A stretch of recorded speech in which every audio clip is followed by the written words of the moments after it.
Hello, my friend. Today I bring you another lost legend from the depths of Middle-earth. Close your eyes, feel the magic surround you. Our journey begins.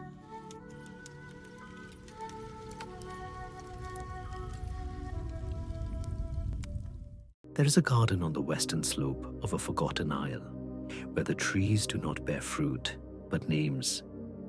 Each leaf is shaped like a tongue once spoken, curled at the tip, browned at the edge, and when the wind passes through, it does not rustle. It whispers, not loudly, not clearly, but the kind of whisper that moves across the skin like memory returning. A hush stitched from syllables too old for the mouth. The path to that garden is not marked. No road leads there, no song calls it. Yet those who have wandered long enough, not in distance but in grief, find themselves drawn toward its quiet slope. Some say the garden remembers footsteps more than it does voices, that its roots bend towards the souls of those who carry silence the way others carry names. I did not mean to find it. I was not searching, but the sea had grown too wide with stillness and the light too soft with ache. The day wore no shadow. My boots left no imprint on the soft soil. I followed the gulls until even they turned back. And then, before me, the land opened in a way that did not announce itself. A low wall of stone, worn soft with moss and sea air, cradled something sacred beyond it. Not holy, only kept. The arch that marked the threshold had broken at the top, but ivy held it together with a gentleness that felt like remembering. Its base bore a single sigil, a circle inside another, like a crown within a bowl, faint, smoothed by time, still breathing beneath the lichen. I crossed through, not invited, received. The garden beyond was quiet, not with emptiness, but with fullness long endured. Trees stood in imperfect rows, their branches thick with pale leaves. No two were the same. Some shimmered faintly, even without light. Others hung low, as if listening to the ground beneath them. Between the roots, small flowers bloomed, not bright, not new. Their petals held the color of dusk, of parchment, of blood dried too long to name. The air carried no birdsong, no breeze, only stillness, stretched wide. At the center of the garden, beneath the boughs of the oldest tree, bent but unbroken, sat a stone chair. It had no carving, no adornment. Its back was plain, its arms square, but the moss around its legs had grown in the shape of hands reaching upward, as though someone once knelt there and was never asked to rise. Behind the chair stood a slab of stone, half buried, cracked diagonally through its face. At first glance, it seemed unmarked, but when the wind shifted, a faint depression caught the light.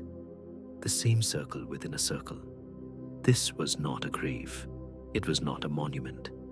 It was a memory made solid, and then left to fade. The silence grew deeper as I neared the chair. It pressed gently against the skin, not with menace, with meaning.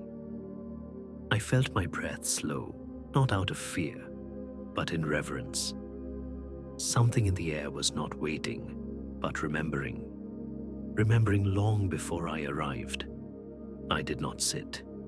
You do not sit in such a place unless you are ready to never rise again. Instead, I stood and watched the trees. Their leaves did not stir, yet now and then, one would fall, not fluttering, dropping, as though its burden had finally outweighed its tether. One such leaf landed beside me, pale green, touched with silver.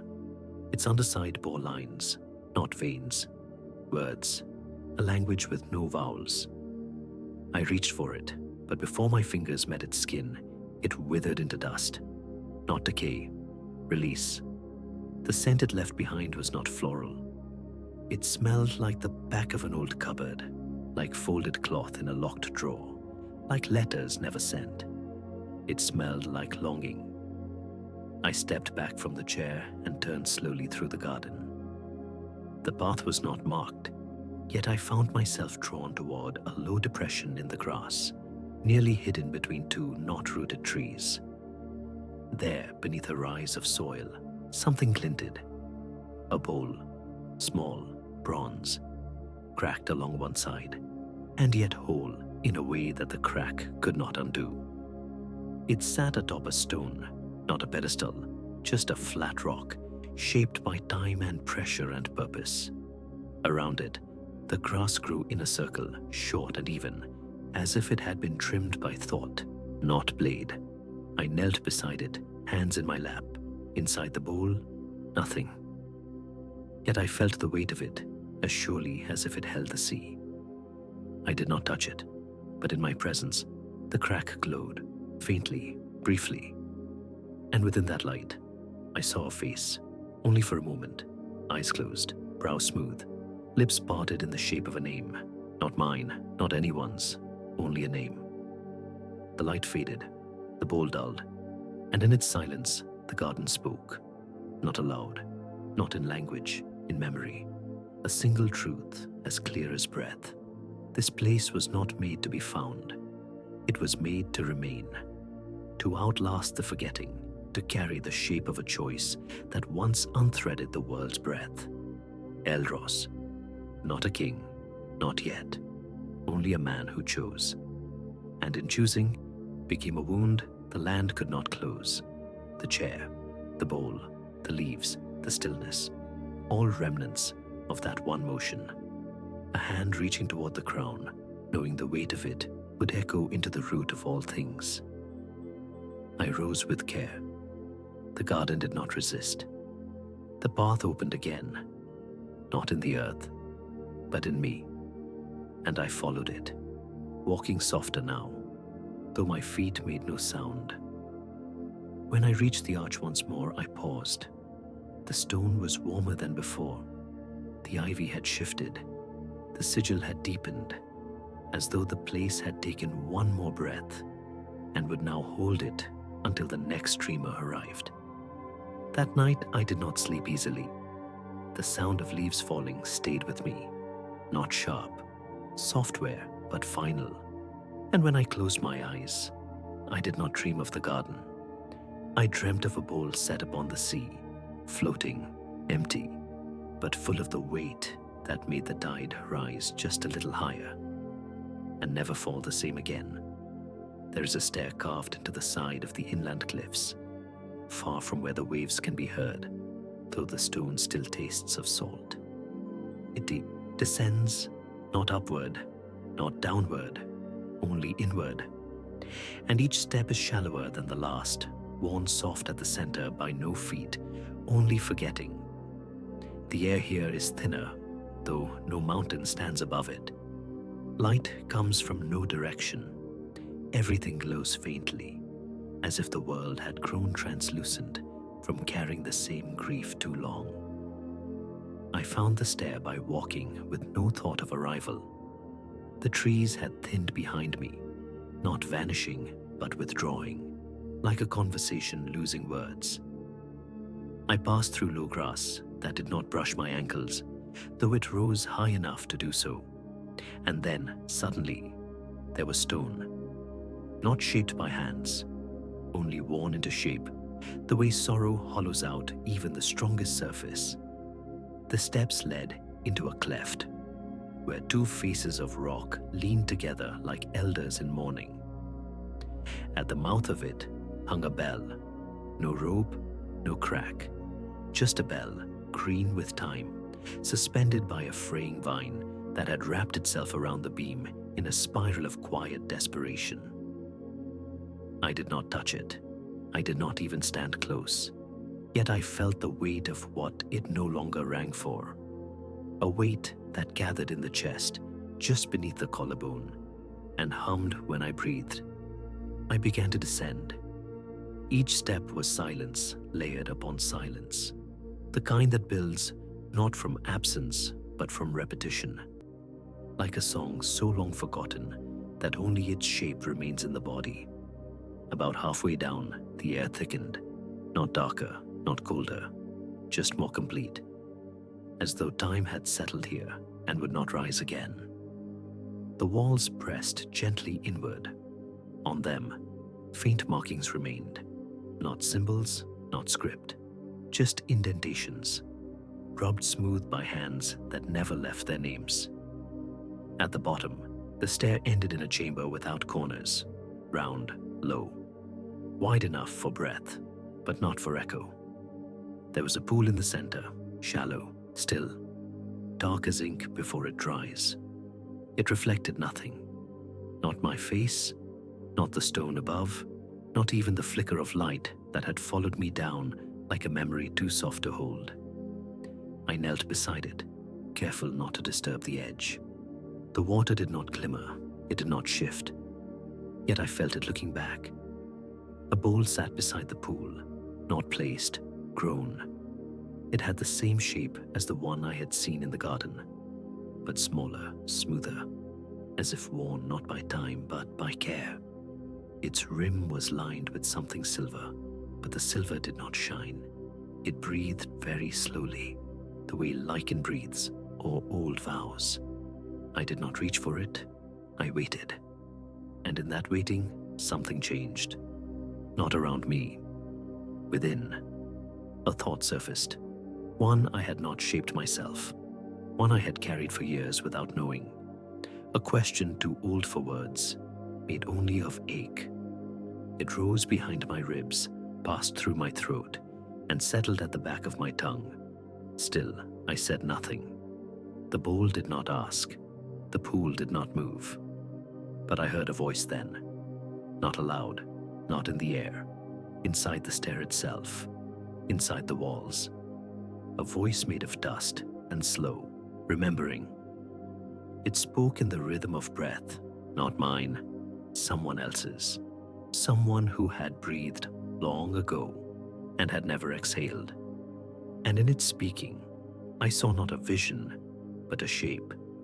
A man seated on a throne that was not a throne, crowned with a wreath made not of leaves but names. Thousands of them, each one stitched to the next, forming a circlet too heavy to lift. He bore it in silence. He bore it like a bowl bears what it cannot contain. The man did not speak, but the silence he wore was louder than grief. And then he bowed, not in surrender, in offering. And I understood that this place, the stair, the pool, the bowl, had been left here not to keep memory, but to carry the cost of it. I rose slowly, though my knees protested.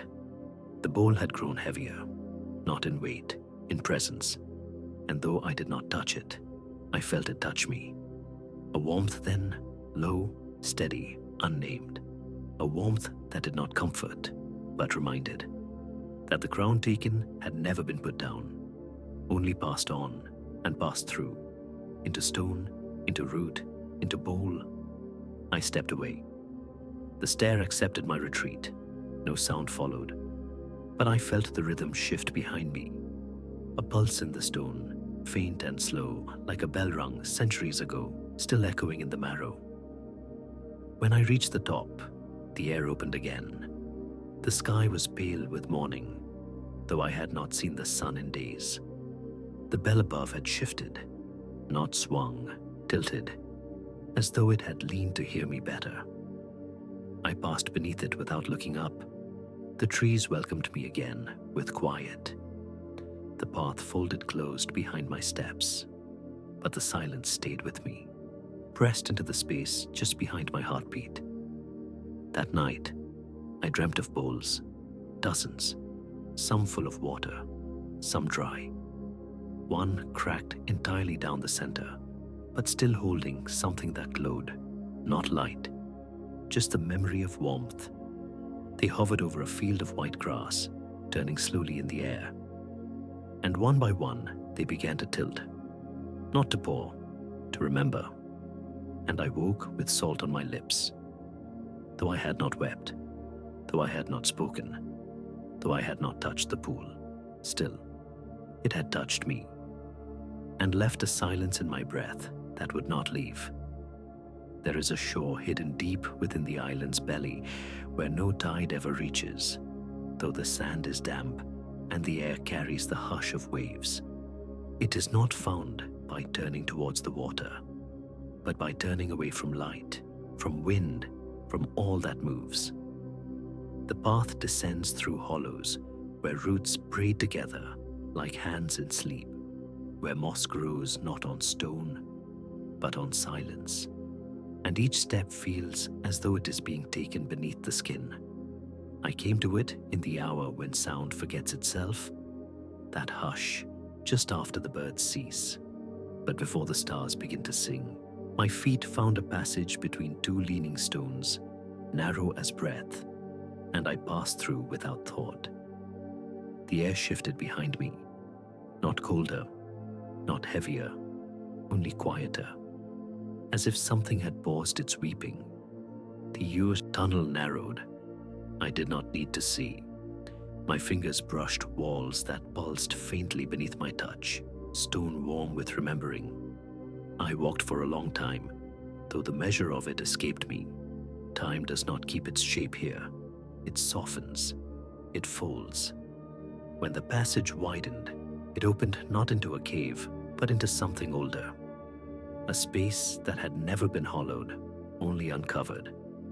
The ceiling was low and glimmering with old salt. The floor sloped gently into a vast expanse of black sand, lit from nowhere and everywhere, the way memories sometimes close in the body long after it has gone.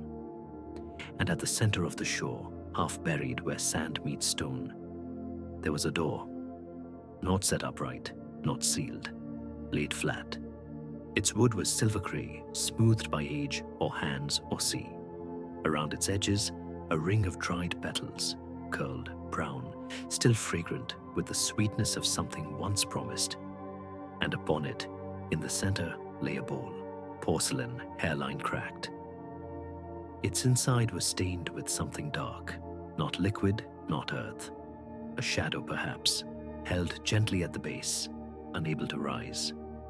I stood before it for some time. The air moved across the skin like a hand might, brushing just once against the shoulder before pulling back forever. It smelled of damp ash, of breath held too long, of cloth pressed to the face during mourning. I felt a name rise in me. Not my own, not one I'd spoken before, but one that belonged in this place, etched in the bones of the salt above, in the curve of the petals, in the stain inside the bowl. I did not say it. Some names only live in silence. I knelt beside the bowl. The door beneath it pulsed faintly with warmth. It did not creak, it did not breathe, but it remembered opening. It remembered being stepped through, and it remembered what it cost. The sand around it shifted gently, forming small ridges like waves long since turned to stone. Within each ridge, a line of something finer, bone dust, or memory, or the ash of vows, never broken. They circled the bowl like soft chains, unlinked yet unforgotten. I reached toward the rim, my hand hovering. The stain inside pulsed once, and I saw the face of a child, not living, not dead, not present.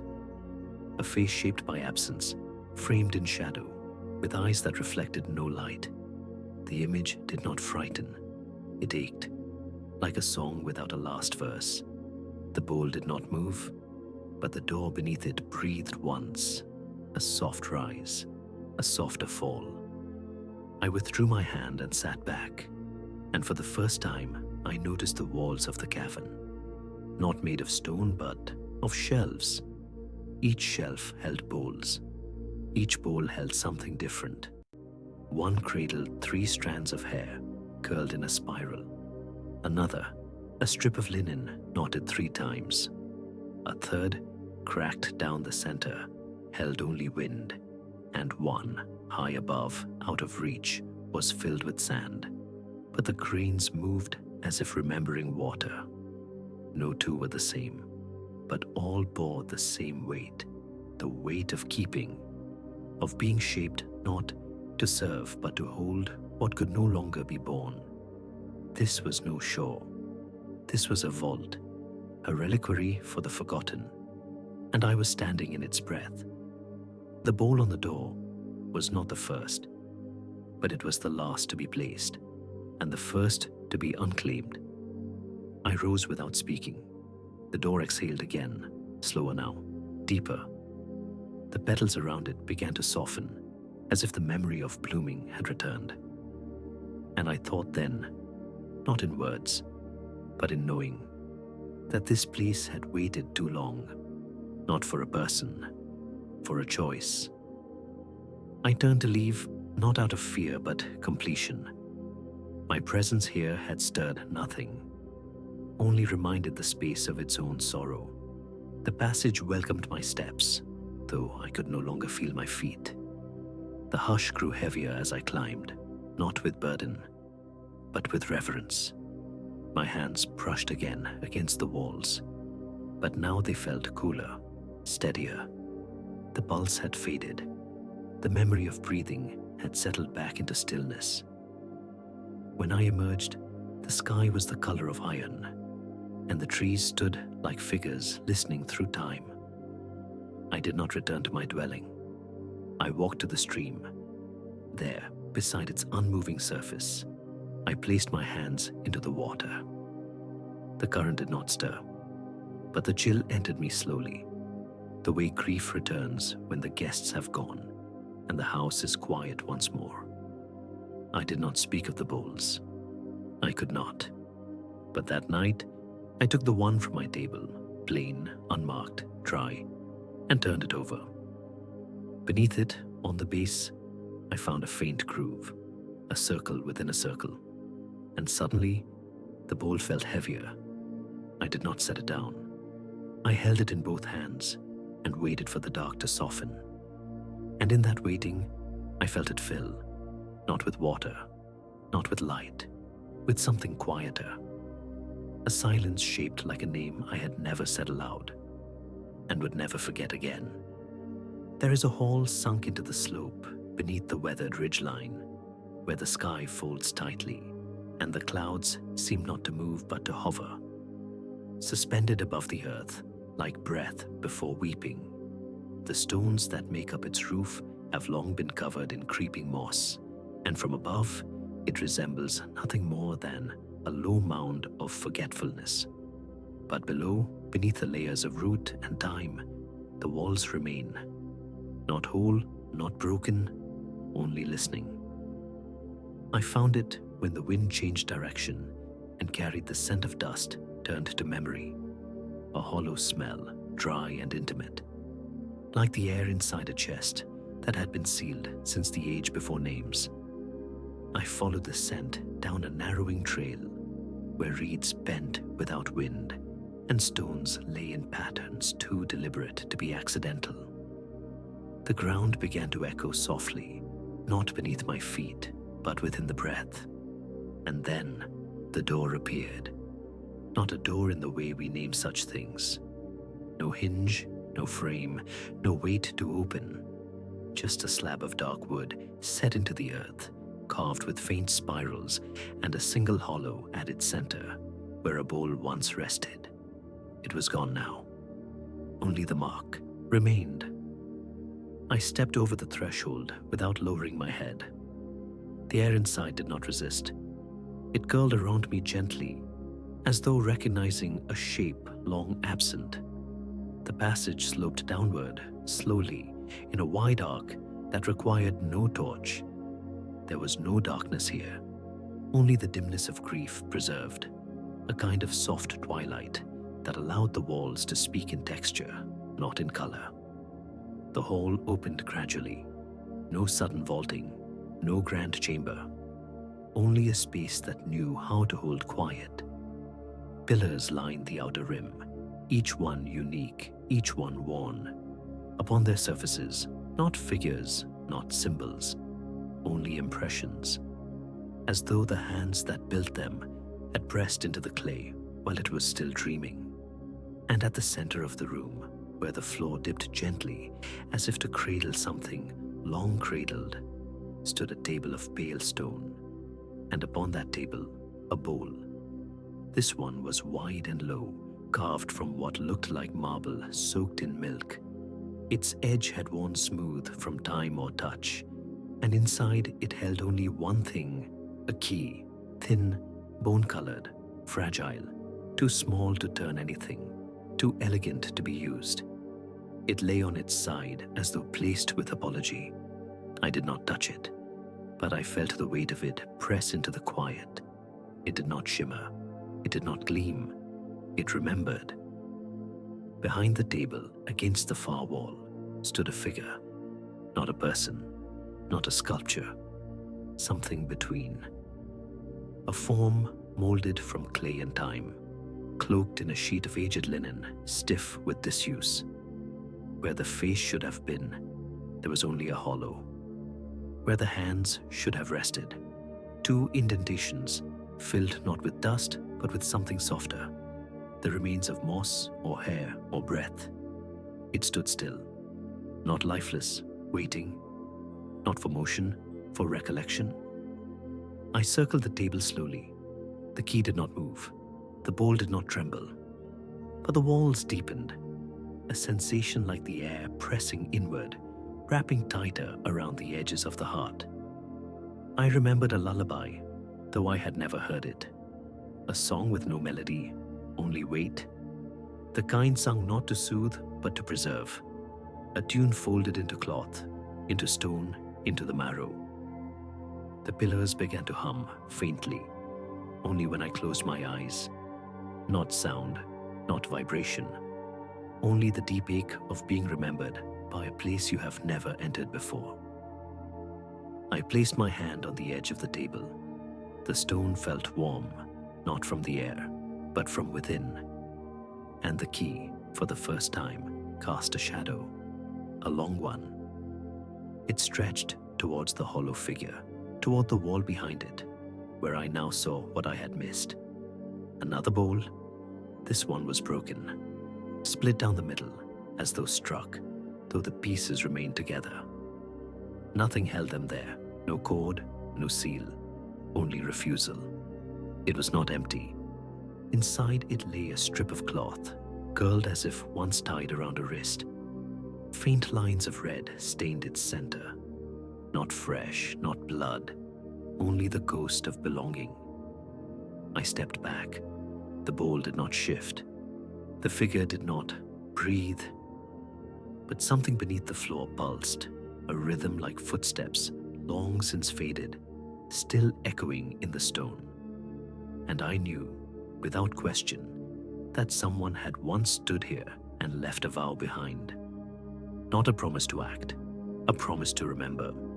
I did not know whose it had been, but the cloth knew me. The linen on the figure's shoulders stirred slightly.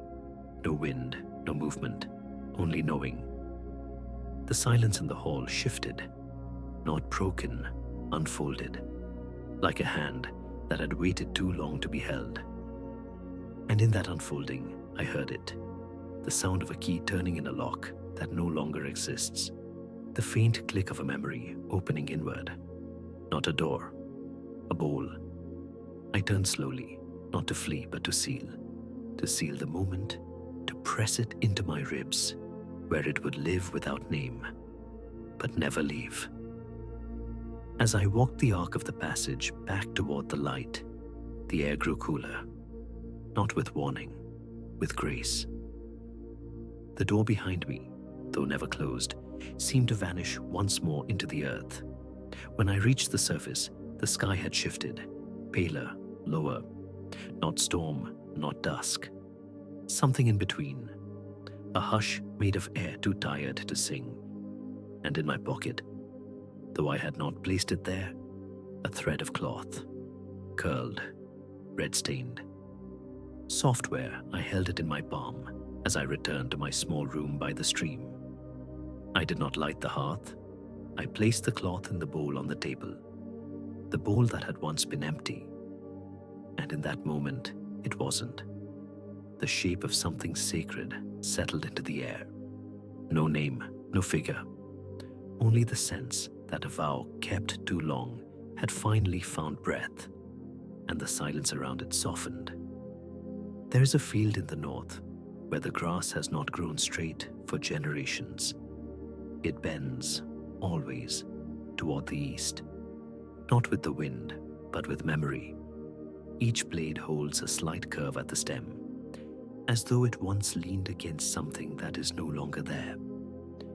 From a distance, the land appears as a breath held sideways, waiting to be released. Up close, it hums with stillness. I reached it near dusk, when the sky turns the color of burnt copper and the edges of the world blur. There were no fences, no stones to mark its boundary, only a change in the rhythm beneath my steps, a softening of the earth, a shift in the hush of the trees.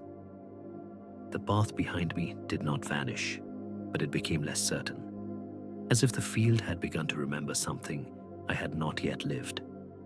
The center of the field rose into a gentle mound, not tall, barely a hill, but the curve of it drew the eye the way a name once spoken draws the heart. At its crown, there was a ring of standing wood, 7 posts, worn gray, each one leaning slightly inward, as though bowed by age or reverence, or the weight of watching too long. Within the circle, the grass did not grow, only moss, thick, soft, green as sleep. And in the moss, a bowl, shallow, made of something smooth and pale, not porcelain, not bone. Its surface shimmered faintly, like something between breath and dust. Around it, the moss pressed close, rising slightly at the edges, as if cradling it against time. I did not step inside the ring at once. I stood outside where the wind barely moved and listened. There was no sound, but the air carried something, a presence, not heavy, not light, only old. It moved across the skin like the last note of a song that has been echoed too many times. It did not speak. It remembered. I stepped through the ring. The posts did not shift. The moss gave beneath my feet with a gentleness I have only ever felt once before, when walking on the floor of a room no one had entered in 100 years. I knelt by the bowl. It was not empty. Inside, a single strand of hair, silver, coiled, floating just above the bottom, as though resting on a breath that had not yet exhaled. I watched it for a long time. It did not move, but I felt its weight. A sorrow folded so finely, it had become light. I lowered my hand, not to touch, only to hover. The bowl warmed, not like fire, like memory. And in that warmth, the field shifted. Not the wind, not the sky, the field itself. The grass leaned further east, trembling slightly. And the posts, the 7 bowed sentinels, seemed to breathe. I closed my eyes. What rose behind them was not vision, it was recollection. A woman standing within the circle, her back to me, her head bowed, her hands cupped around the bowl, the same bowl. She lifted it slowly, not in offering, not in prayer, but in return, as though the bowl had once been hers and she had carried it too far, as though she had filled it with every name she could not say aloud and now could carry it no further.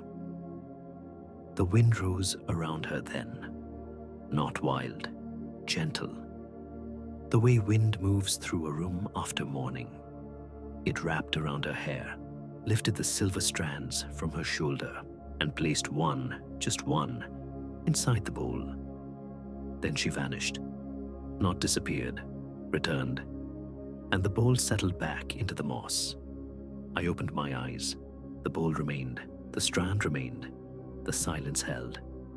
But the posts leaned closer now, their presence deeper. And I felt the question, unspoken, unfinished. What have you forgotten? The moss beneath me darkened, as though dampened by thought. I looked down, and there, at the base of the bowl, something new. A second strand, dark. Mine. I do not remember placing it there, but it lay across the silver like an echo. One grief folded atop another. The bowl shimmered again. The moss breathed, and from the earth below, I felt it rise. Not a voice, a name, one I had never said and could not forget. I stood slowly. The wind quieted. The grass bent once more. The ring of wood stood still, and the bowl waited, not for more, only to be remembered. I stepped back, left the circle. The earth released my steps, like a hand letting go of another. I did not look back. Some places are not seen twice. They are carried. I walked the long slope downward in silence, and as I moved, the wind followed, not behind but beside, like someone walking without footsteps. When I returned to my dwelling, the light had grown soft and strange. Everything cast shadows, even things that should not. The corners of the room, the air between the walls, the empty bowl on the table. I sat beside it, folded my hands, waited. And when I opened my bomb, there it was, a strand of silver. Not mine, still warm, still breathing. I placed it in the bowl without thought, and the silence deepened. Not dark, not cold, only deeper. As though the house had become a field, and the walls wooden posts, and the air a question I had nearly remembered how to answer. The bowl did not shimmer, but it listened, and the wind outside did not stop. It passed through, as though the name it carried was not finished, only waiting to be spoken. There is a bridge that crosses nothing. No river runs beneath it. No path leads away. It arches softly between two sloping knolls, green with dew-laden moss, and beneath its span, there is only earth, dry, cracked, waiting. No one remembers who built it or what it once connected. The stone has rounded with rain and time, each block pressed so gently into the next that it seems to hum when the wind passes low, like a throat remembering a hymn. I found it after the long walk through the Thistle Valley, where the light drifts between the branches like smoke and the sky forgets its color. The ground had begun to rise, and with it came a stillness, not of peace, of preparation. The way a room stills when a question has been asked but not yet answered. The bridge was not hidden. It did not emerge from mist. It stood plainly, as though it had never left. I stood at the foot of it for a long while. The arch rose gently, not tall enough to cast shadow, but just enough to part the wind. Moss had crept up its spine, and lichen painted its sides in soft, pale grays, like the hands of an old painter whose brush no longer remembered color. On either side, two stone posts remained, square, waist-high, and smooth at the top, as if many palms had rested there in thought or in farewell. On one of the posts sat a bowl, wider than the others, shallower, carved from something dark. Not black, not brown, but the color of earth soaked in dusk. It had no markings, only an uneven rim, as if it had been made quickly, or as though it had broken once and been made whole again, imperfectly. Inside the bowl, soil, not dry, not wet, fresh, soft as breath. A single seed rested in the center, or what once had been a seed. It had cracked open, not sprouted, not bloomed, just opened, as if it had exhaled, and now waited to be forgotten. I placed my hand beside the bowl, but did not touch it. The stone was warm, the bowl was warmer, and from the earth within, a scent rose, faint but undeniable. The scent of something buried, not to be lost, but to be held. The wind crossed the bridge behind me. It did not move my clothes. It passed through, I stepped onto. The bridge. It did not creak, but something beneath the soles of my feet shifted. Not the stone, not the moss. The memory of crossing. The sensation of having walked this way before, in another season, in another name. Halfway across, the sky above changed. Not brighter, clearer. As if the bridge had lifted me, not in height, but in time. And I looked down, not at the earth beneath, at the shadow the bowl cast. It stretched along the bridge, longer than it should have, reaching to where I stood. And within that shadow, faint but clear, I saw it. A root, curving, turning inward, seeking not light, but memory. And I knew, with the weight that comes only once in a lifetime, that something had been planted here long ago, not to grow, but to remember growing. The seed in the bowl was not the first, it was the last of a tree that had once grown beside a throne, no longer standing. The last of a vow whispered through stone and kept alive only by silence. I turned slowly. The wind turned with me, the bowl remained, but the shadow had shortened. The root within had faded. I crossed the rest of the bridge without sound. On the far side stood no path, only a low stone bench sunken into the hill. I sat. The earth was still. The moss grew thick around the bench, climbing up its legs like the hem of a forgotten garment. A second bowl rested beside me, almost invisible in the green, smaller, empty, but not untouched. Its inside bore a ring, faint, circular, like a coin once pressed into clay, or a mouth that had whispered only once and then closed forever. I leaned forward and breathed into the bowl. Not a ritual, a reflex. And when I did, the soil on the far post stirred. Just once. The seed cracked further. The air tasted of cedar, of ink, of grief folded into bark. And I felt, not a presence, but a truth. The bridge had never led anywhere. It was the destination. A place built not to cross, but to pause, to offer weight back to the world, quietly, to set something down and leave it breathing. I stood and placed my hand inside the smaller bowl. The stone was cool, but beneath it, I felt warmth, not heat, memory. And when I removed my hand, the ring inside had vanished. A thin crack ran through the base, faint as breath, but the bowl did not break. I walked back across the bridge as the sky dimmed. The bowl on the post remained, but the soil no longer shimmered. It had accepted, and the shadow on the stone had retreated into the green of the bridge itself. When I returned to my room, I did not light a candle.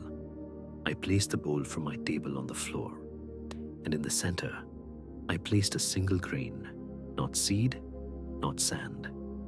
Something I had carried unknowingly beneath the nail of my left thumb. It pulsed once, and the bowl exhaled, and the room filled with the scent of roots turning in soil that remembers not growth, but waiting. And the wind at the window did not pass. It lingered, as though watching something just beneath the surface bloom. There is a bell beneath the hills, though no tower ever stood above it. No rope, no clapper. Only the round, perfect shape of bronze, half buried in the dark, resting where the earth once cracked and never quite healed. The grass above has grown uneven, softer in places, pale green in others. A quiet warning, but only to those who remember what warnings feel like. I came to it not by foot, but by sleep. I had walked too long that day, through the fog-thick lowlands, where the stones murmur just beneath the moss. And when I reached the edge of the meadow, my legs gave way before I could say whether it was dusk or dawn. I slept where the trees stopped, just beyond the last elm. And when I opened my eyes, the sky was the color of linen washed too many times, and the ground beside me bore a depression, not quite a grave, more like a memory pressed into soil. I followed it, the way one follows a dune remembered too late. It led gently downward between hedges of brittle ferns and grass bent from within, until the light grew thin enough to forget its shape. There were no walls, no arch, only the suggestion of a passage, carved not by tools, but by the retreat of something once sacred. The bell came into view slowly, not revealed, remembered. Its surface was dulled, but not tarnished. No inscription, no symbol, only small indentations around the rim, as if something had once circled it over and over. Fingers, perhaps, or leaves. It did not sit on a foundation. It was cradled in the dirt, like a relic too tired to be unearthed. Around it, 7 bowls, arranged in a ring, all the same shape, all different in age. Some were cracked. One was whole, but filled with dust so fine it moved like breath. Another held nothing but a stone, round and pale as a closed eye. One had been mended with thin gold veins, not to restore, but to preserve the break.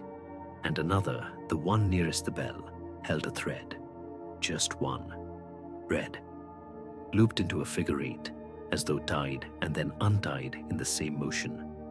I stepped into the circle, not cautiously, reverently. The air had the weight of a song almost sung, of silence waiting for the last note. The bowls did not tremble, but I felt them listening. Not to me, to the space between my footsteps, to what I did not carry. I approached the bell. It did not move, but the ground beneath it breathed, slow, shallow, ancient. A hush lived there, too heavy for words. The kind that gathers when something has been asked, and no one is left to answer. I sat cross-legged at the edge of the ring, hands resting in my lap. The bowls did not ask for anything, but I felt the shape of a question just beyond reach. One I had heard once before, in a dream I had forgotten too carefully. What is the sound of being left behind? I did not speak it, but the bell heard me, not with ringing, with stillness, deeper, the way a body falls asleep or a promise falls quiet. I looked down. In my lap, another bowl. I had not brought it, but it was there, plain, unfired clay, damp at the base, and inside, only water, clear, still. But when I leaned close, I saw that it held no reflection, not mine, not the bell's, only the ceiling of the silence above. And then the water rippled, not from breath, from memory, and I saw the shape of a man, kneeling beside the same bell, a bowl in his hands, his mouth moving. But the sound, even in memory, did not come. He placed the bowl in the ring, where the cracked one now rests. And then he lay beside the bell, not in death, in listening. He closed his eyes, and the bell remained silent. But something around it changed. The bowls began to gather what he had given up. His silence, his waiting, his absence. They folded it into themselves like moss folds water. And I understood. This was not a burial. It was a keeping. A chorus of vessels meant not to hold, but to echo, to take the shape of each silence placed into them, not voices, griefs. I touched the rim of the bowl in my lap. It was warm, and the water within began to settle again, flat, breathless, accepting. I rose and stepped into the ring. There was a place between 2 bowls, a space that had not been empty, only waiting. I placed mine there. The ground did not move, but the bell darkened slightly, the way bronze does when touched too gently to mark. And from beneath it, something stirred. A root, fine, hair-thin, crawling outward, toward the ring, not fast, not far, just enough to remember. I left the circle slowly, not backward, not forward, only with the sense that I no longer needed to carry what I had not named. When I emerged, the sky had not changed, but my breath had. It moved through me as though it had passed first through the bowls, then the bell, then the earth beneath it all. And the wind, when it came softly. It did not rustle leaves. It did not lift my hair. It circled the hollow where the bell slept and bowed. That night, I lay awake beside the window. The bowl on my table stood dry. But when the moon passed over the glass, it caught something inside. Not water, not shadow. The memory of stillness, the shape of silence once offered freely. And for a moment, I felt the hush again, the one too deep for sound, the one shaped like a bell that will never ring. There is a room beneath the orchard that no roots reach. The trees above it grow crooked, not sickly, not stunted, only bent in ways that suggest they are listening to something far beneath. Their fruit drops early, their blossoms fall before blooming, and when the wind moves through their branches, it carries no scent, only a low, wooden hush, the kind of hush you might hear in an empty cradle. I came to the orchard before dawn, when the air was soft with half-light, and the sky had not yet remembered its color. The trees stood silent in their rows, and the grass between them grew sparse, revealing soil too pale to belong. As I stepped deeper among the trunks, I felt a heaviness below my ribs, not pain, not fear, but the shape of a forgotten obligation. There was no door, only a stone, flat, wide, and faintly warm. It rested at the foot of the oldest tree, a gnarled creature whose bark had split open long ago, revealing a hollow wide enough for 2 hands, but deep enough for none. The roots of that tree grew around the stone, but did not touch it. They bowed away, like lines of a script left unread. I sat beside it and waited. And the ground softened. The stone did not move. But a seam appeared, a narrow line of darkness, where once there had only been surface, as if the stone had yawned, very slowly, and opened its mouth to remember something too long buried. I placed my fingers at the edge of the seam, and it widened. The earth drew breath, and I passed downward. The stairs were carved from wood, polished smooth by time, and not by footfall. They spiraled once, twice, and then opened into a chamber that pulsed faintly with warmth, like the hollow behind a sleeping shoulder. The walls were lined with shelves, and on each shelf, a bowl, not arranged, not sorted, simply placed. Each one different, some glazed in faded blue, some rough with ash, one shaped like a bird, wings curled in sleep, another etched with lines too fine to follow, but all empty, not freshly, not entirely, empty in the way that a bed still holds warmth after the body has left it. At the center of the room stood a table, long, low, and upon it a cloth, folded twice, woven of flax, but stained the color of old wind. Atop the cloth, a single bowl, glass, frosted, shallow. Inside, a handful of black seeds. They did not gleam, they did not pulse, but they were not still. Each seed carried within it a rhythm, the quiet kind, the kind you feel behind your teeth when a name comes close to being spoken. I did not reach for them. I only leaned close, and in their presence, I felt the orchard shift. Above me, the trees stirred, not their branches, their roots, their breath. They were not waiting to be fed. They were remembering their hunger. A hunger not for growth, but for silence. The kind of silence you plant and water and wait beside, season after season. I sat on the floor. The bowls on the shelves seemed to lean slightly inward. Their emptiness deepened, not void, wait. And I knew, though no voice told me, that this place had been made to hold, what could not be said aloud. Not secrets, not lies, but the unspeakable shape of endings.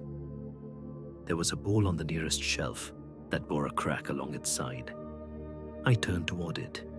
Inside, a single feather, not white, not grey, colorless, as if all the pigment had drained from it while waiting. I reached for it, not to take, only to see. But before my fingers touched the bowl, the feather disintegrated, not into dust, into warmth. It rose into the air like breath from a stone and then vanished. And in its absence, I felt something begin to hum behind my eyes. A story, not in words, not even in images, only the outline of sorrow. It belonged to someone I would never meet, but it moved through me the way roots move through the soil, slow, deliberate, without apology.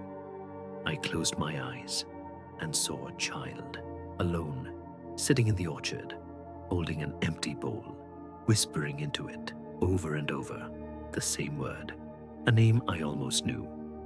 The trees listened, and when the whisper stopped, the bowl was lowered into the ground, not buried, planted, and from it the tree grew, not upward, inward.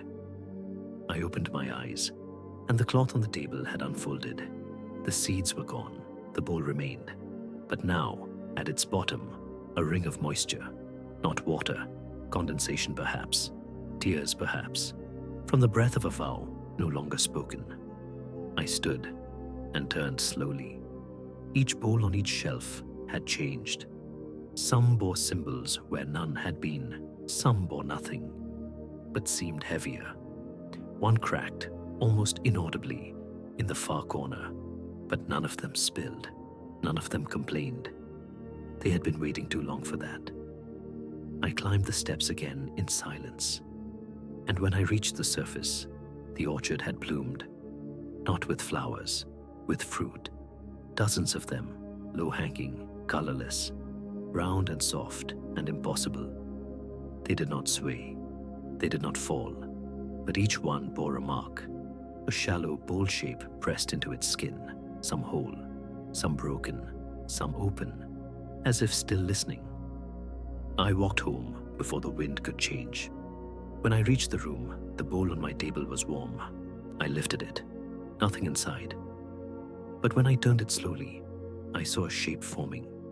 Condensation, soft and precise, a spiral, not full, interrupted, as though someone had begun to speak and then stopped, but the sound had never left the air.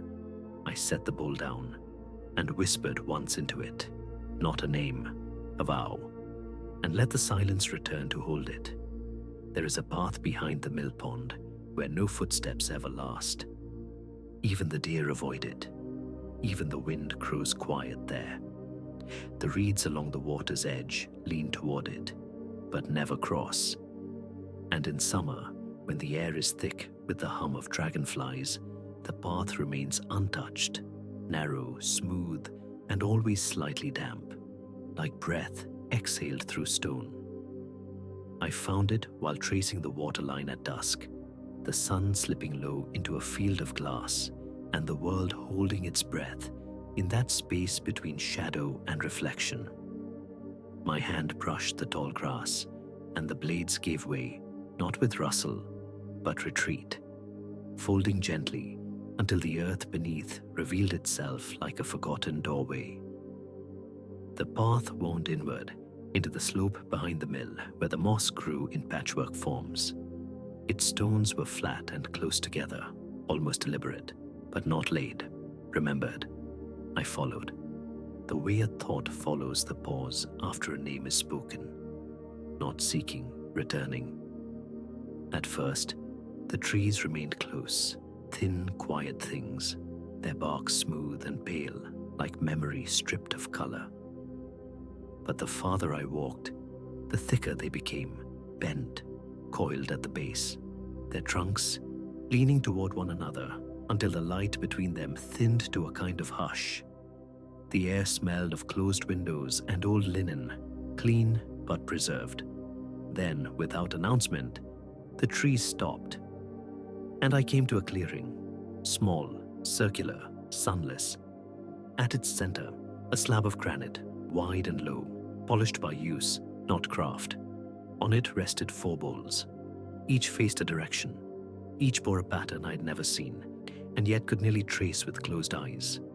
The first, etched with waves, not flowing, but still, as if frozen mid-motion. The second, smooth, but dimpled at the rim, as though once crowned in moss. The third, rimless. Its shape faded, only its shadow remained distinct. And the fourth, perfectly round, but split along one side, where a slender leaf had grown through the crack. I stepped closer. The air around the slab held no scent, no breeze, but beneath it, the ground felt hollow, not freshly, as though it had once been full of voices, now emptied, now waiting. I sat beside the cracked bowl. Inside, a thread, the same dull red I had once seen at the bell's base, but thinner, more frayed, as if unraveled not from use, but from forgetting.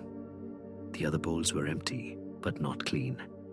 Each held the echo of what had once filled it, a thin film of dust, the soft stain of oil, a faint spiral of ash. The fourth bore nothing. But when I looked into it, I saw a reflection I did not recognize. Not a face, a shape, cloaked in shadow, holding something cupped between 2 hands. Something that glowed not with light, but with remembrance. And when I blinked, the image was gone. The bowl remained unchanged. I touched the edge of the slab. It was cold, but beneath my palm, I felt warmth. Not surface warmth, but a pulse, like the heat left behind by a hand long lifted.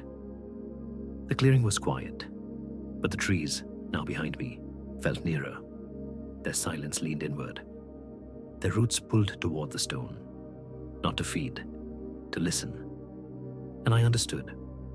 This place had been made not as altar or shrine, but as a threshold, a place where memory crossed into form, where grief, once named, could rest without vanishing, not buried, laid down, held.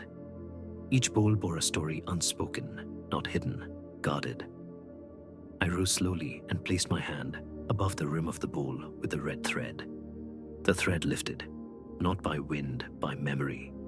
It curled once in the air, then stilled, and fell into my palm. It was warm, and I felt a weight I had never carried settle into my spine. Not heavy, but long. The weight of a name once held by many, now held by none. I closed my fingers around the thread. The bowl, now empty, faded, its shape dulled, its rim blurred, until it was nothing more than a circle of light on the slab's surface. The other bowls remained unchanged, but the fourth, the one with no markings, began to fill, not with water, with shadow. It pooled slowly, like ink sinking into fabric, and in its stillness, I saw a face. Old, not mine, but not unfamiliar. Its mouth moved, soundless, but I heard it, not in my ears, in the part of me that remembers lullabies sung from rooms I never entered. The voice said a single word, a name. It passed through me without leaving a trace.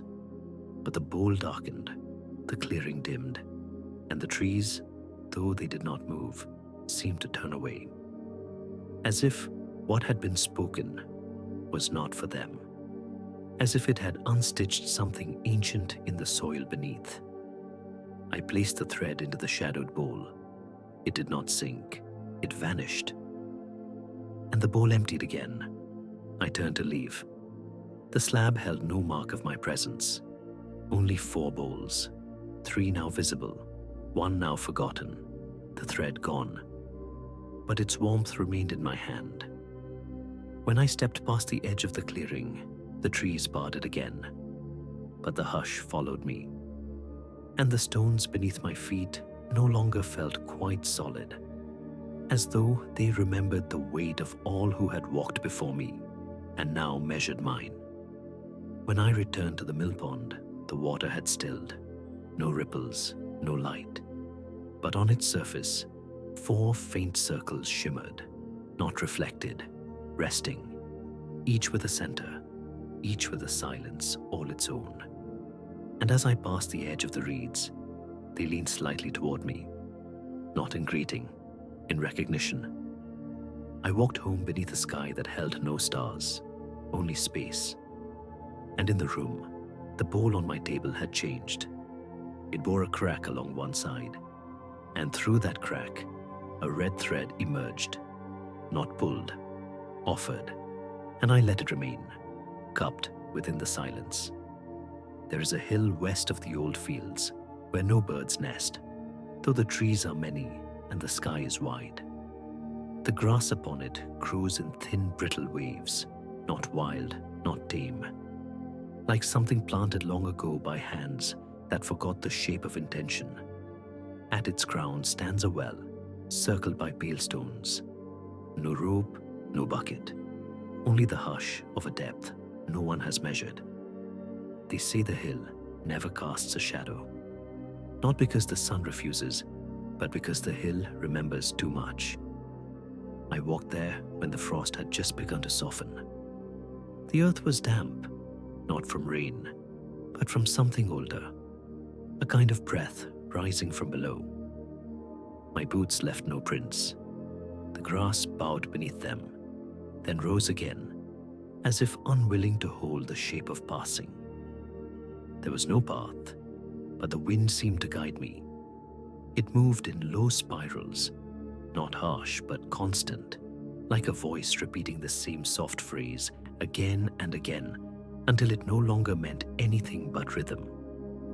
The well was smaller than I remembered, not narrow, only closer to the ground, as if it had sunk slightly into the hill, or the hill had risen around it.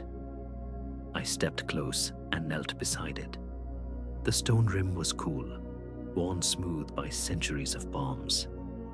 Someone had touched it recently, though no marks remained.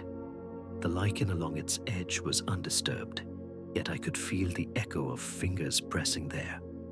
Not mine, not now. I leaned forward. There was no water, no reflection, only darkness, but not void. It was a listening darkness, a silence that leaned back, and from its depth, I heard a sound like breath drawn through cloth. I placed my hand on the rim. The air thickened, and the sound rose again, not louder, only nearer, not calling, waiting. I closed my eyes, and the memory came, not mine, but held inside me. A woman, kneeling where I now knelt, her hands folded around a bundle, not an infant, not a stone. Something wrapped, something warm. She whispered, not a name, a farewell, and let the bundle fall into the well. No splash, no sound, only the breath of release. She rose and walked away. The grass behind her refused to bend, and the hill, silent witness to all things lost without asking to be found, swallowed the moment whole. I opened my eyes. The well remained unchanged, but something shimmered just beneath the lip. A fragment of color, soft and pale. I reached toward it. It did not move, but the air around it shifted, like warmth rising from beneath snow. I lifted it carefully. A ribbon, faded gold, torn at the edge, no longer tied to anything. And yet, it carried a scent, distant, like the pages of a book unopened for generations, or the breath of someone remembered only in sleep. I held it against my palm, and the hill grew quiet, utterly still, as if all the wind had gone below. I looked again into the well, and saw no shadow, only distance. It stretched downward in soft spirals, impossible to measure, like time carved into stone by absence alone.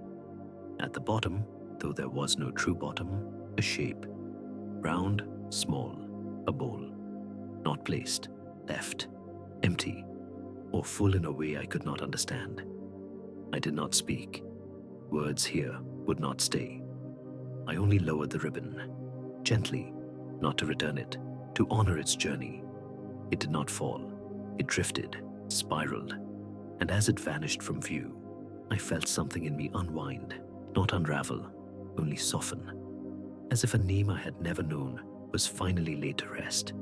I stood, and the hill remained silent, but the wind returned, slow, cool, carrying with it the faintest trace of music, not melody, only tone, a single low note that seemed to echo from within the earth.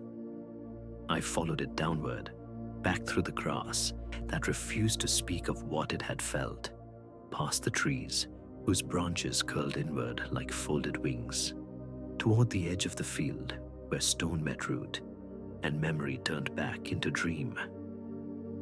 At the foot of the slope, I turned once more, and the well was gone. Not vanished, folded, as though it had only opened for a moment and then returned to the silence that birthed it. In the pocket of my coat, something remained. Not the ribbon, a fragment of thread, dark, fine, curled into the shape of a question left unanswered. I brought it home, placed it in the bowl beside the thread from before. The two did not touch, but the space between them changed, not in shape, in weight. I sat beside the bowl until night deepened, and the stars did not appear, only the hush between them, a hush shaped like a cradle, or a well, or a bowl too old to remember its first contents. And I slept, with the hill behind my eyes, and the sound of falling ribbon in my breath. The fields beyond the stream bend toward the east, though no wind stirs them. Each stalk leans with such delicate precision that one might believe a great hand once passed above them, not brushing but beckoning, and they bowed in answer, never rising again. In spring, the grass there grows silver rather than green, soft and colorless, as ash gathered beneath a hearth no longer lit. I walked through those fields near dusk, not knowing why I had turned from the stone path, or why my feet followed where the air grew thinner. There was no sign, no break in the grass, only the sense of something long buried, remembering how to breathe. In time, I reached a circle of standing stones, 12, tall, lichen-veiled, leaning slightly inward as if listening to the center they encircled. And there, not in the center, but just to one side, sat a cradle, empty, but not untouched. Its wood was darkened not by age, but by something deeper, as if sorrow had seeped into the grain and made a home there, knot by knot, silence by silence. One of its rockers was missing, the other rested still upon the ground, though the earth beneath it had worn smooth from use. I stepped within the ring. The moment I did, the air shifted, not colder, only more present, as if the space within the stones held breath, and all beyond had forgotten how. The cradle creaked, though nothing moved, not even the dust. I knelt. Inside the cradle, a piece of cloth had been folded many times, and each fold seemed older than the last. I touched it, gently, only with the tips of 2 fingers, and felt the warmth of something once held. Not a child, not quite. A name, forgotten by those who spoke it, but remembered by the cradle that rocked itself to sleep. I unfolded the cloth. Its center bore a single stitch, red thread, the same as the one in my bowl, the same as the one I had let fall into the well. This one too was frayed, a circle, unfinished, not broken, simply paused. Beside it, tucked in the corner of the cradle, lay a shard of mirror, not glass, polished stone. Its edges were smooth, its surface dim, and when I looked into it, I saw not my own reflection, but the outline of a house, half standing, its roof bowed inward like the back of someone in mourning. its windows hollow, its door ajar. Smoke rose from the chimney, but there was no fire. And in the yard, a single bowl filled with earth. I blinked. The cradle was as it had been, empty, silent. But a faint hum now rested beneath the stillness, like the memory of lullabies once sung in the tongues of rivers and wind. I rose and turned to the standing stones. Each bore a mark near its base, not carved, but grown. Moss in the shape of a handprint, long-fingered, curling slightly at the tips, as if beckoning inward. I placed my hand upon one. The moss was dry, but the stone beneath pulsed faintly. And from that pulse, I heard a voice, not speech, but tone, slow and steady as breath before sleep. It whispered nothing, but I remembered something. A name spoken, not to be remembered, but to be let go. A vow, given not to another, but to the silence itself. And I wept, not loudly, not from pain, only from knowing I had stood here before, in some other winter, holding something in my arms that no longer had a name, and placing it into a cradle carved from absence. I left the cloth, I left the stone shard, I left the circle. But its weight followed me, not burden, presence, like hands gently placed upon the shoulders of memory, reminding it to bow. The fields did not bend more as I passed. They had already bent as far as they could. And the sky, now deep with dusk, bore no stars. Only one long line of cloud, silver and unbroken, stretching eastward, as if leading the way to something that did not wish to be found. At home, the bowl on my table held 3 threads now, each curved in its own silence, each one no longer touching the others, but no longer alone. When I set the 4th beside them, a fragment of moss, still warm from the stone, the bowl made a sound, software a sigh, as though it too had remembered something it never wished to hold again. I lit no candle that night. The dark was gentler than flame, and as I lay down, I saw the cradle once more, but not empty. It held a bundle of folded cloth, stitched with red, and beneath it, the bowl from the dream, whole this time, filled with still water. And across its surface drifted a single leaf, pale gold, shaped like a name never spoken aloud. It turned slowly, and the room breathed with me, once, twice, then fell still. The sky did not brighten when morning came. It paled, not from the lifting of night, but as though light itself had faded with remembering. The fields beyond the orchard no longer leaned. They waited. The wind had not returned. Even the branches, which once shivered without sound, stood still as roots forgotten by water. I rose before the bell in the chapel would have rung, had it still stood. Its stones were long taken by moss and quiet hands. The bell cracked and buried where the river once turned. I did not walk with purpose. I did not need to. The land was already waiting for me, as it had been waiting for every step since the first. Nothing now was new, only returned. The bowl on my table had changed. It was no longer whole. A line, clean, soft, inevitable, curved from lip to base, not through it, but within. Like a memory that had cracked, yet held its shape out of reverence. Inside the bowl, the 4 threads had curled together at last, not knotted, not tangled, only resting side by side, as if at some point they had been the same thread, pulled apart by time, by silence, by something older than either, and brought back by surrender. I lifted the bowl with both hands. It was warm, and I did not speak, not yet. The path led beyond the orchard this time, past the hill that once bore the well, which had now sunk entirely beneath the roots. The trees there had grown quiet, their fruit had fallen and not rotted. It rested gently on the soil, unbitten, unbroken, shaped like the half-closed eyes of someone weeping without tears. There was a pool at the edge of the field, shallow, still. No reeds grew around it, no frogs sang beneath its surface. Only a ring of stones, none matching, none out of place. In the center, a single step of carved wood.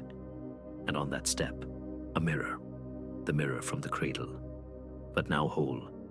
Its surface did not show the sky. It showed the bowl. Not the one I held, the one from before. Before the stories, before the cloth, before the circle of stones, or the ribbon, or the feather, or the name left in the well. It showed a bowl of earth, hollowed by hand, by prayer, by patience. And inside that bowl, a seed, black as a closed eye, heavy as a forgotten promise. I lowered the bowl in my hands toward the mirror, and its reflection deepened. The threads began to move, not from wind, from memory. They unfurled slowly and stretched into the reflection, crossing the mirrored water without breaking it. When they touched the image of the seed, it cracked, not in violence, in release, as if the seed had been waiting for the return of the hands that let it go. The bowl I held emptied, the crack within it widened, but it did not fall apart. Instead, the bowl seemed to breathe, not outward, not in, just once, and then still. The mirror no longer showed the bowl, it showed the cradle, full, not with cloth, not with child, with light. The kind of light that does not shine, only remembers. The kind that lingers in stone. The kind that sings in wood. The kind that leaves behind no shadow, only shape, and shape is memory.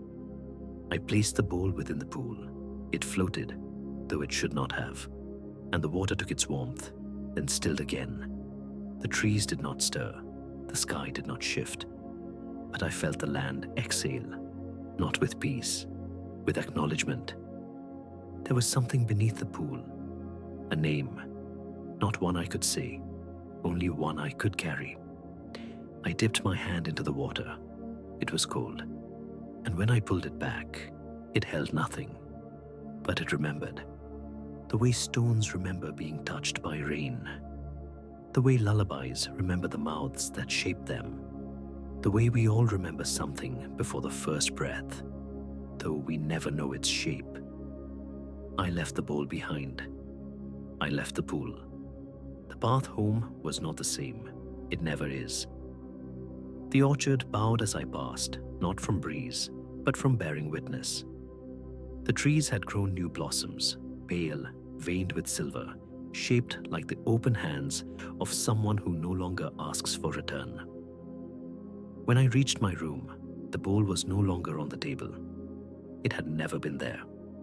Only its warmth, only the place where it once was. And in its place, a seed. The same shape, the same weight, but now my own.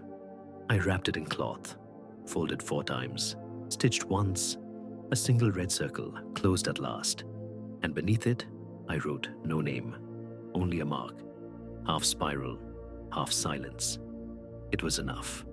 The night did not fall, it entered gently, and I did not resist sleep, for I knew it would carry me not forward, not back, but inward, to the cradle, to the hill, to the bowl, to the breath of the stone where my name is not written, only remembered. And though I will not wake in this place again, the story will remain, not told, not sung, only held, like a bowl passed from hand to hand in the dark, warm from the last, waiting for the next. The house was gone, not fallen, not ruined, gone in the way a breath leaves the mouth in winter, visible only for a moment, then joined with the air it came from. Grass had grown where the stone once stood, not new grass, but the kind that leans as though it remembers weight. The chimney, too, had vanished, yet if you stood just so in the silence, you could still smell the faintest trail of ash.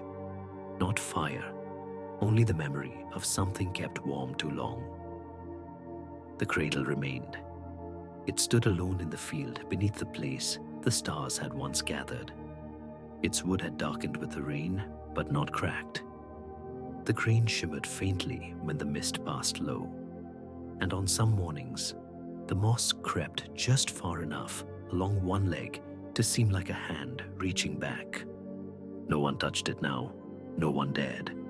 But once each season, a ribbon would appear there, tied gently to the upper rail. Always gold, always frayed, and always damp with mourning. The well beneath the hill still breathed. Not often, just enough.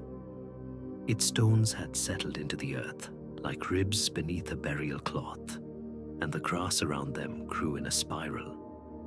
If a traveler found it by accident, they would stop, not out of fear, but reverence. Something about the shape of the air made the body still. Something about the hush made the heart quieter. No one spoke at the well, not anymore. But some still brought water from other places and poured it gently into the stone lip, watching it disappear without sound, as if returning it, as if saying sorry, as if remembering something that never asked to be known. By the pool at the edge of the orchard, the bowl still floated. Each year it drifted slightly, and no one knew why. The thread inside it had dissolved long ago, but each winter a new one appeared, thin as breath, red as dusk, curled into a question no one could speak aloud. The pool never froze, not even in the deepest months, and birds never landed near it. They circled, they watched, they whispered in wings, but they never came close. One year, a child followed the sound of a lullaby through the trees. Her feet left no prints, though the ground was soft. She wore a crown of twigs, but no one had placed it on her head. She carried no bowl, no ribbon, no thread, only silence. When she reached the cradle, she sat beside it and sang, not a song, a remembering, and the cradle rocked once. The child did not move. The trees leaned, the clouds parted, and for a breath too long to measure, the stars returned. They did not shine, they wept, each tear falling as a single drop of silver into the cradle's hollow, where no child ever slept, yet every sorrow had rested. The child dipped her finger into the light and placed it on the wood. The mark it left glowed, not brightly, not for long, but when she rose, it remained, a spiral, closed, not sealed, only whole. She walked back through the orchard, through the field, past the pool, past the place where the house had once stood. And when she reached the stream, where the reeds whispered names in forgotten tongues, she knelt, placed her crown upon the stone, and vanished. Some say she was the first, others say she was the last. But those who keep watch, the quiet ones, the ones who gather silence the way others gather wood, they know better. They know the story does not end, not truly. It folds, it waits. It enters the bowls we carry without knowing, the ones passed to us not in ceremony, but in hush, through the threading of a needle, through the rocking of an empty chair, through the weight of a name we choose not to speak. It lives in the way we pause before saying, I remember, even when we don't. It lives in the well that sings without voice, the ribbon that frays without time, the seed that never grows but always waits. And when the bowl cracks, as all bowls must, what spills is not water, not sorrow, not even light, but memory, ancestral, irreversible, sacred. It does not return to the earth. It becomes the wind that no longer moves the trees, the lullaby that never needed words, the story told one last time to no one at all.